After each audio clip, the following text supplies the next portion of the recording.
A probe into the Air Force plane crash in Germany to send troops to Turkey. Good evening, I'm Greg Host with the news on SAfm. The South African National Defence Force says a board of inquiry has been convened to probe the circumstances surrounding the crash of an Air Force transport aircraft in the Drakensberg Mountains yesterday. 11 people died when the plane crashed en route from the Waterkloof Air Force Base in Pretoria to Mthatha in the Eastern Cape. It's believed that bad weather could have contributed to the accident.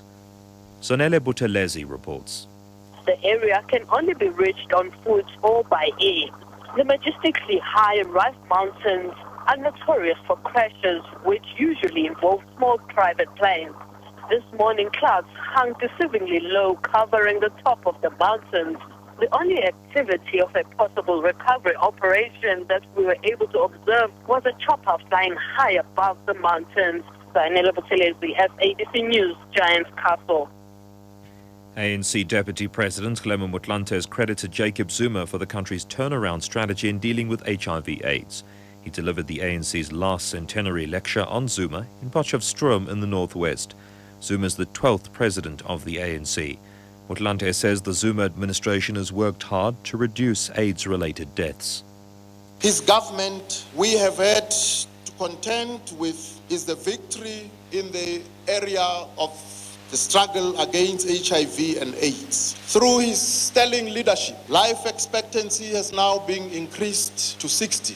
And the twin pandemics of HIV and TB have now been brought under control. COSATU's slow drive protest against e-tolling is now on its way to the Johannesburg city centre. Traffic is backed up on the M1 North because of the protest. Slindile Shlope reports. Protesters have been on the road for the past 9 hours. The protest started at a slow pace but gained momentum later as more motorists joined in. The convoy has just passed the Khan interchange and is now heading on the M1 North to the inner city. Traffic has been backed down to the M1 South as a result. Slindile Shlope, SABC News, M1 North, Johannesburg. Pretoria has expressed concern with regards to the political situation in Mali as well as its collection of priceless manuscripts. Minister in the Presidency, Collins Chabani, was the South African government's representative that handed over a library to Mali's government in 2010. A revolt earlier this year by armed groups now occupying northern Mali has raised alarm about the safety of the records. Chabani explains.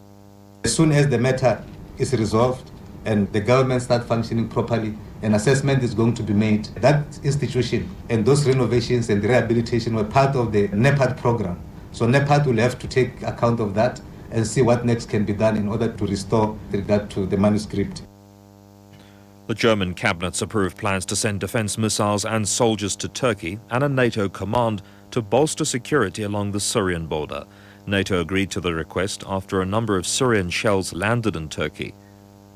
The top story, the South African National Defence Force says a board of inquiry has been convened to probe the circumstances surrounding the crash of an Air Force transport aircraft in the Drakensberg Mountains.